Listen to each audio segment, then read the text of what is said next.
आपण अभ्यासत आहोत धातू विज्ञान म्हणजेच मेटलर्जी हा पाठ. आणि या पाठामध्ये या अगोदर आपण धातू विज्ञान म्हणजे काय अभ्यासलं. खनिजांपासून धातू मिळवण्यासाठी आपण वेगवेगळ्या प्रक्रिया वापरतो. म्हणजे खनिजांपासून धातूंचं निष्कर्षण आणि उपयोगासाठी वेगवेगळ्या पद्धतींचा उपयोग करून आपण विज्ञान आणि तंत्रज्ञान या संबंधीचं शास्त्र म्हणजे धातू विज्ञान असं म्हटलं धातू विज्ञानाला. आणि आपण या अगोदर धातूंचं क्षरण म्हणजे काय हे अभ्यासलं. धातूंवर उष्णता किंवा तापमान, हवेतील आर्द्रता, पाण्याचा परिणाम झाल्यामुळे धातू झिजतात, लोखंड गंजतं, याला आपण धातूचं क्षरण म्हणतो. किंवा पर्यावरणीय घटकांचा परिणाम म्हणून धातूंचा ऱ्हास होतो. आणि हा होणारा धातूंचा ऱ्हास म्हणजे धातूंचं क्षरण असतं, करोजन असतं. आपण क्षरण प्रतिबंधाचे मार्ग अभ्यासत होतो. या अगोदर आपण क्षरण म्हणजे काय आणि क्षरण प्रतिबंधाचे 2 मार्ग अभ्यासले. त्यामध्ये पहिला अभ्यासला आपण विलेपन करणे. कशाचं? जस्ताचं विलेपन करणे.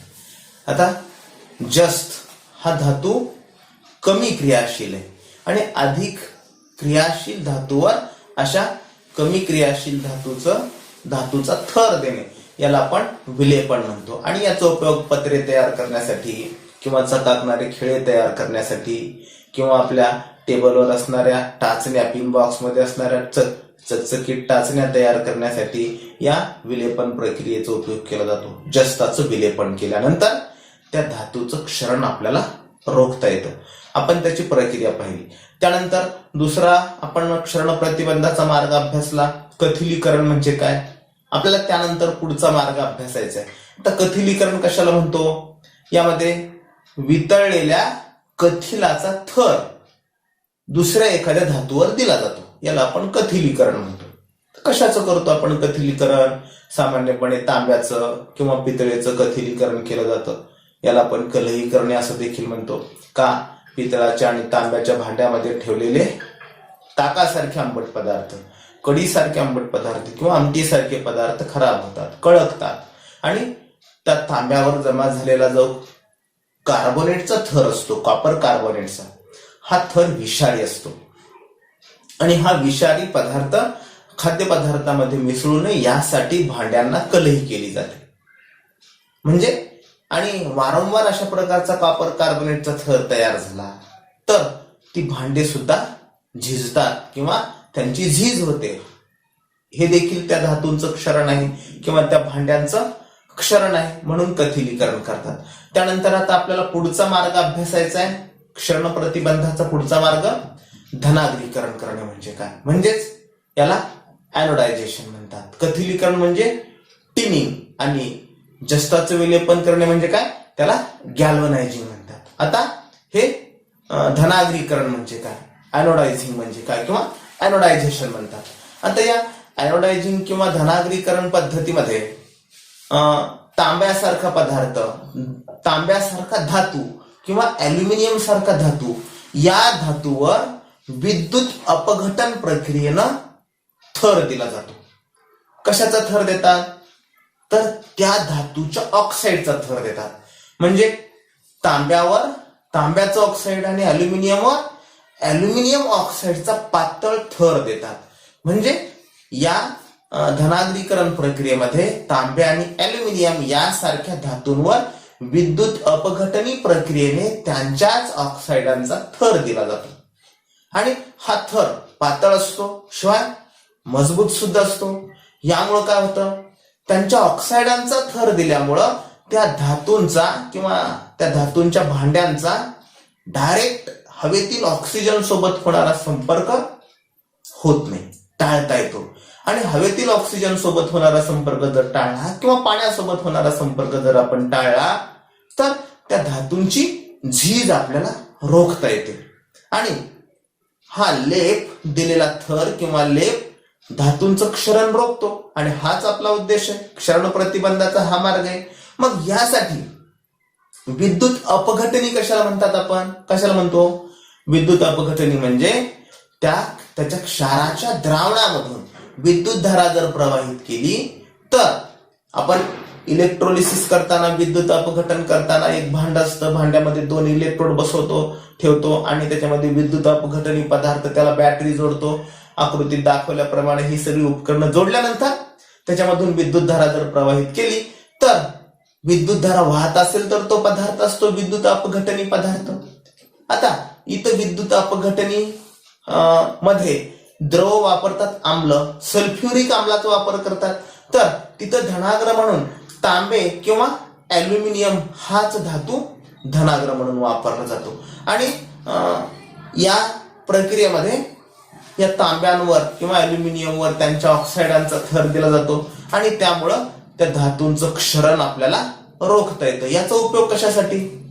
स्वयंपाकघरामध्ये आपण जे तवे वापरतो, आता पूर्वी लोखंडाचे तवे होते, परंतु आता बऱ्याच जणांच्या स्वयंपाकघरामध्ये अॅल्युमिनियमचे तवे आले. खरं म्हणजे लोखंडाचा तवाच स्वयंपाकासाठी उपयुक्त असतो. अॅल्युमिनियम हा धातू तुलनेनं, लोखंडाच्या तुलनेनं हा कमी हितकारक आहे आपल्या आरोग्यासाठी.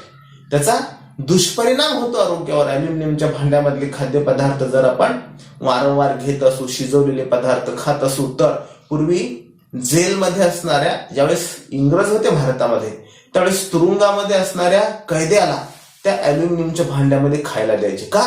कारण त्याच्या आरोग्याचे प्रश्न निर्माण व्हावेत यासाठी. परंतु आता आपण आपल्या घरामध्ये हातानच अॅल्युमिनियमचेच अॅनोडायझ्ड प्रेशर कुकर आणले किंवा अॅल्युमिनियमचे तवे आले, कारण ते निर्लेप असतात, म्हणजे ते चिकटत नाहीत, ते खराब होत नाहीत. लोखंडाचा तवा काळा पडतो आणि काळा दिसतो सुद्धा, काळा आपल्याला पाहत नाही.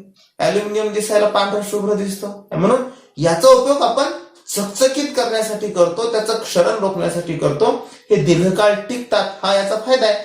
परंतु याचे उपयोग काय? मग स्वयंपाकघरामधले तवे तयार करण्यासाठी किंवा अॅनोडायझ्ड प्रेशर कुकर तयार करण्यासाठी किंवा शहरामध्ये घरांवर अशा नामपट्टिका तयार केल्या जातात, नावं टाकण्यासाठी.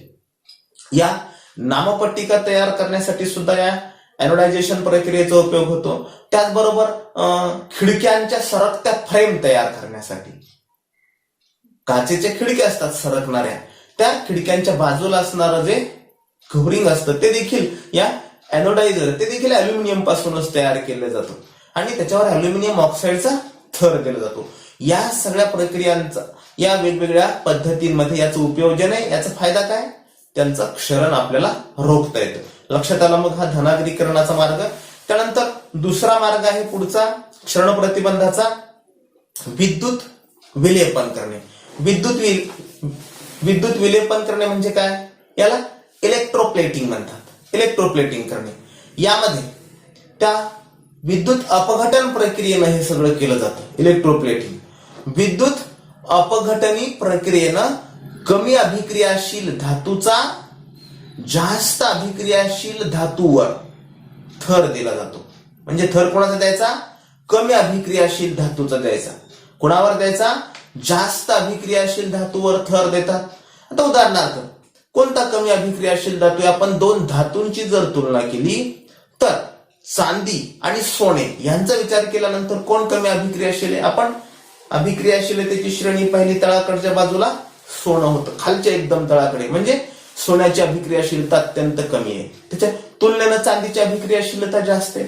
म्हणून चांदीच्या भांड्यावर सोन्याचा थर देतात ना. लक्षात आलं? कमी अभिक्रियाशील धातूचा जास्त अभिक्रियाशील धातूवर थर विद्युत अपघटनी प्रक्रियेने देणे म्हणजे हे विद्युत विलेपन होय. आणि याच्यामध्ये धनाग्र म्हणून, मग जर आपल्याला चांदीच्या वस्तूवर सोन्याचा लेप द्यायचा असेल तर धनाग्र म्हणजेच एनोड म्हणून चांदीचा वापर करतात. ही प्रक्रिया म्हणजे विद्युत विलेपन प्रक्रिया. या विद्युत विलेपन प्रक्रियेमध्ये मग ज्याच्यावर थर द्यायचा आहे, मग चांदी असेल तर धनाग्र म्हणून चांदीचा वापरतात. तर ऋणाग्र म्हणून आपण आता कशावर द्यायचा थर? उदाहरणार्थ लोखंडावर द्यायचा आहे, लोखंडाचा चमचा चांदीचा करायचा आहे, तर मग तिथं ऋणाग्र म्हणून लोखंडी चमचा वापरतात. लक्षात आलं? आणि मग याच्यामधून विद्युत अपघटनीमधून विद्युत धारा प्रवाहित केली जाते. मग अपघटनी म्हणून कोणता पदार्थ वापरावा? याच्यामध्ये वापरतात त्याच्या क्षाराचं द्रावण. कशाचा थर द्यायचा आपल्याला? चांदीचा. म्हणून चांदीच्या क्षाराचं द्रावण विद्युत अपघटनेमध्ये वापरलं जातं. आता चांदीच्या क्षाराचं द्रावण कोणतं आहे? Silver nitrate. सिल्व्हर नायट्रेटचं द्रावण विद्युत अपघटनेमध्ये वापरतात. तर आपल्याला चांदीचा थर द्यायचा आहे आणि कशावर द्यायचा आहे? लोखंडावर द्यायचा आहे. ज्याच्यावर थर द्यायचा आहे तो कॅथोड. मग स्टीलचा चमचा असेल तर लोखंडाचा चमचा आपल्याला ऋणाग्र म्हणून वापरावा लागेल. कशाचा थर द्यायचा आहे? चांदीचा. त्याचं धनाग्र म्हणून, त्याचा एनोड म्हणून वापर करावा लागेल. आणि मध्ये विद्युत अपघटने सुद्धा सिल्व्हर नायट्रेटचं द्रावण वापरतात. लक्षात आलं? या पद्धतीने हे विद्युत विलेपन म्हणजे इलेक्ट्रोप्लेटिंग करता येतं. यामुळे देखील त्याची आकर्षकता वाढते आणि टिकाऊपणा सुद्धा वाढतो. हे झालं विद्युत विलेपन प्रक्रिया. त्यानंतर पुढचा आणि क्षरण प्रतिबंधाचा शेवटचा मार्ग आहे, याला म्हणतात संमिश्रीकरण किंवा याला अलॉइंग म्हणतात. संमिश्र तयार करणं. संमिश्र किंवा अलॉय. अलॉय कशाला म्हणतो आपण? या अगोदर आपण इयत्ता 8वी मध्ये सुद्धा अभ्यासलं होतं. संमिश्र म्हणजे काय? दोन किंवा दोन पेक्षा जास्त धातू किंवा अधातू यांच्या एक जिन्सी मिश्रणाला संमिश्र म्हणतात. दोन किंवा दोन पेक्षा जास्त धातू किंवा अधातू यांचं एक जिन्सी मिश्रण म्हणजे संमिश्र होय. म्हणजे एक जिन्सी म्हणजे इतके एकत्र मिसळले असतात ते की आपल्याला ते वेगळेच करता येत नाहीत किंवा वेगळे आहेत हे लक्षातच येत नाही, इतके एकजिन्सी असतात. उदाहरणार्थ आपल्या घरामध्ये असलेले स्टीलची भांडी, त्याला आपण स्टेनलेस स्टीलची भांडी म्हणतो. या स्टेनलेस स्टीलच्या भांड्यामध्ये काय काय असतं? लोखंड असतं. पहिला भाग लोखंडाचा असतो. त्यानंतर आणखी दुसरा भाग काय असतो याच्यामध्ये? आता त्याच्यामध्ये क्रोमियम सुद्धा असतं. साधारणपणे स्टेनलेस स्टील मध्ये 74% लोखंड असतं. तर उरलेला भाग किती? उरलेला भाग म्हणजे 18% क्रोमियम असतं आणि 8% कार्बन असतं स्टीलच्या भांड्यांमध्ये. तर अशा पद्धतीनं हे चकाकणार. आणि डायरेक्ट लोखंडाचे जर भांडे केले तर काय होईल? गंजतात. त्याच्यावर थोडं पाणी राहिलं मध्ये ती लगेच लाल रंगाचं पाणी होतं किंवा ते खराब होतात, दिसायला छान दिसत नाहीत, आकर्षक दिसत नाहीत. स्टेनलेस स्टीलची भांडी अशी चकचक चकचक चमकतात. आणि शिवाय घरातल्या गृहिणीला घासण्यासाठी बी त्रास नाही. लोखंडाची भांडी, लोखंडाचा तवा जास्त घासावा लागतो. पितळाची भांडी, तांब्याची भांडी जास्त घासावी लागतात. हा फायदाच आहे. आणि मग घरात बसून कमी श्रमामध्ये आकर्षकपणा, चकाकणारं घर दिसतं आणि कमी त्याला स्वच्छ करण्यासाठी सुद्धा जास्त श्रम लागत नाहीत आणि टिकतात सुद्धा. आता याच्यामध्ये काही चिरणारे लोखंड स्टेनलेस स्टीलची भांडी असतात. त्याच्यामध्ये लोखंडाचं प्रमाण जर वाढलेलं असेल तर मग अशी स्टीलची भांडी आपण खरेदी करताना विचार केला पाहिजे की ते दर्जेदार स्टेनलेस स्टीलची भांडी असली पाहिजे. म्हणजे स्टेनलेस स्टील काय आहे? हे एक संमिश्र आहे. दुसरं आणखीन एक संमिश्र आपल्या पुस्तकामध्ये सांगितलेले ब्रांझ. ब्रांझ नावाचं संमिश्र आहे. या ब्रांझ नावाच्या संमिश्रामध्ये 90% तांबे असतं. तर उरलं किती? 10%. 10% टीन असतं. SN टीन. टीन म्हणजे काय? कथी. 90 आणि 10 100% झालं. ब्रांझ. आता या ब्रांझचा उपयोग कशाला करतात? पदकं तयार करण्यासाठी, मेडल तयार करण्यासाठी किंवा पुतळे तयार करण्यासाठी ब्रांझचा उपयोग केला जातो. बघा ज्यावेळेस ऑलिम्पिकच्या स्पर्धा झाल्या, सुवर्ण पदक, रजत पदक, ब्रांझ पदक, कांस्य, हे यालाच कांस्य पदक देखील म्हणतात. मग अशा प्रकारची पदकं तयार करण्यासाठी करतात. तर स्टीलचा उपयोग कशाला करतात? स्वयंपाकघरामधली भांडी तयार करण्यासाठी. आपल्याला काही प्रश्न विचारलेले आहेत. दैनंदिन जीवनामध्ये आपण कोणकोणती संमिश्र वापरतो आणि त्यांचा वापर कुठं होतो? आता हे स्टेनलेस स्टील तर वापरतो आपल्या घरामध्ये, सगळ्यांच्या घरामध्ये अशी चमकणारीच भांडी आहेत. याच्या अगोदर पितळाची भांडी होती, तांब्याची भांडी होती. बघा तुमच्या आजी आजोबांना विचारा, तांब्याची भांडी आणि पितळेची भांडी खरी ते सधन होती माणसं. आता सगळा भंगारपणा आलाय आणि म्हणून आपण स्टेनलेस स्टीलची भांडी वापरतो. हे स्टेनलेस स्टील काय? दैनंदिन वापरामध्ये असणारं संमिश्र आहे. त्यानंतर दुसरं ब्रांझ. हे पदकं तयार करण्यासाठी आताच आपण अभ्यासलं. त्याच्यामध्ये तांब आणि कथील वापरलेलं असतं. हे पदकं तयार करण्यासाठी, पुतळे तयार करण्यासाठी ब्रांझचा उपयोग होतो. त्यानंतर पितळाची देखील भांडी आहेत. आता ती घरामध्ये ठेवून दिलेली आहेत. परंतु बघा स्टीलचा तांब्या आणि पितळेचा तांब्या जाड कोणता असतो? ग्लास बघा दर्जेदार कोणता असतो? पितळ देखील एक संमिश्र आहे. पितळामध्ये काय घटक असतात? तांबे आणि झिंक असतो. जस्ट म्हणजे कॉपर आणि झिंक यांच्यापासून पितळ नावाचं संमिश्र तयार केलं जातं. तर टंगस्टन स्टील हे एक संमिश्र आहे. याच्यामध्ये डब्ल्यू म्हणजे वुल्फ्राम आणि लोखंड यांच्यापासून टंगस्टन स्टील तयार करतात. कशासाठी? ज्या कठीण वस्तू असतात त्या कठीण वस्तूंना कापण्यासाठीची हत्यारं तयार करण्यासाठी टंगस्टन स्टीलचा उपयोग होतो. तर कांस्य म्हणजेच काय? ब्रांझ हे तांब आणि टीन यांच्यापासून, कांस्य पदक आणि ब्रांझ पदक एकच बरं का, यांच्यापासून हे कांस्य किंवा ब्रांझ तयार करतात. तर स्टेनलेस स्टीलची भांडी तयार करण्यासाठी स्टेनलेस स्टीलचा उपयोग होतो. त्यानंतर ड्युरालमिन नावाचं एक अल्युमिनियमचं संमिश्र आहे. ड्युरालमिन या स्वयंपाकघरामधल्या वस्तू तयार करण्यासाठी ड्युरालमिनचा वापर होतो. विमानाचे सुटे भाग तयार करण्यासाठी सुद्धा ड्युरालमिन नावाच्या संमिश्राचा वापर होतो. त्याचबरोबर बसच्या आपण तळाच्या बाजूला जर बघितलं त्याच्यावर आपण बसतो, सीट वगैरे अरेंजमेंट केलेली असते, मजबूत भाग असतो, हा देखील ड्युरालमिन हे अल्युमिनियमचं संमिश्र आहे. अल्युमिनियमच्या संमिश्रापासून हे तयार केलं जातं. त्यानंतर अल्युमिनियम ब्रांझ नावाचं दुसरं संमिश्र आहे. रंग तयार करण्यासाठी, शाई तयार करण्यासाठी किंवा काही वर्णक तयार करण्यासाठी, बरेच दिवस चालणारा रंग तयार करण्यासाठी या संमिश्राचा उपयोग केला जातो. त्यानंतर गनमेटल नावाचं एक संमिश्र आहे. हे गनमेटल कशासाठी वापरतात?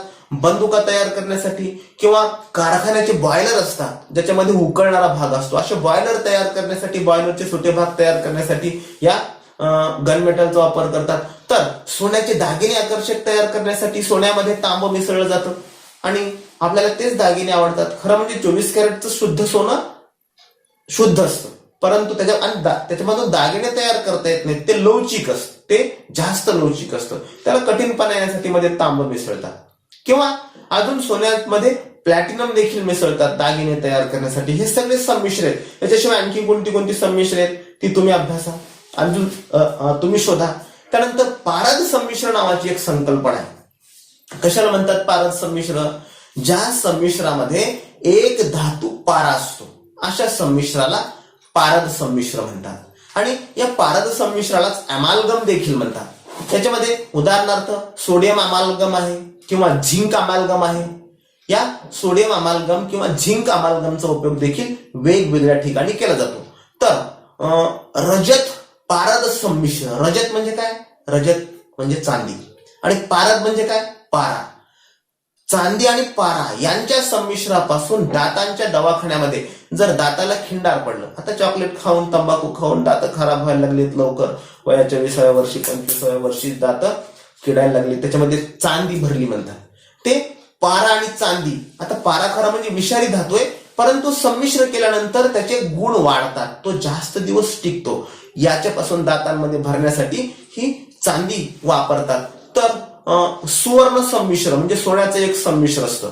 या सोन्याच्या संमिश्राचा उपयोग सोन्याचं निष्कर्षण करण्यासाठी केला जातो. हे सगळे संमिश्राचे उपयोग आहेत. आपल्याला आणखीन एक प्रश्न विचारलेला आहे, नाणी तयार करण्यासाठी सुद्धा संमिश्राचा वापर होतो. मग कोणता गुणधर्म असतो नाणी तयार करण्यामध्ये असला पाहिजे?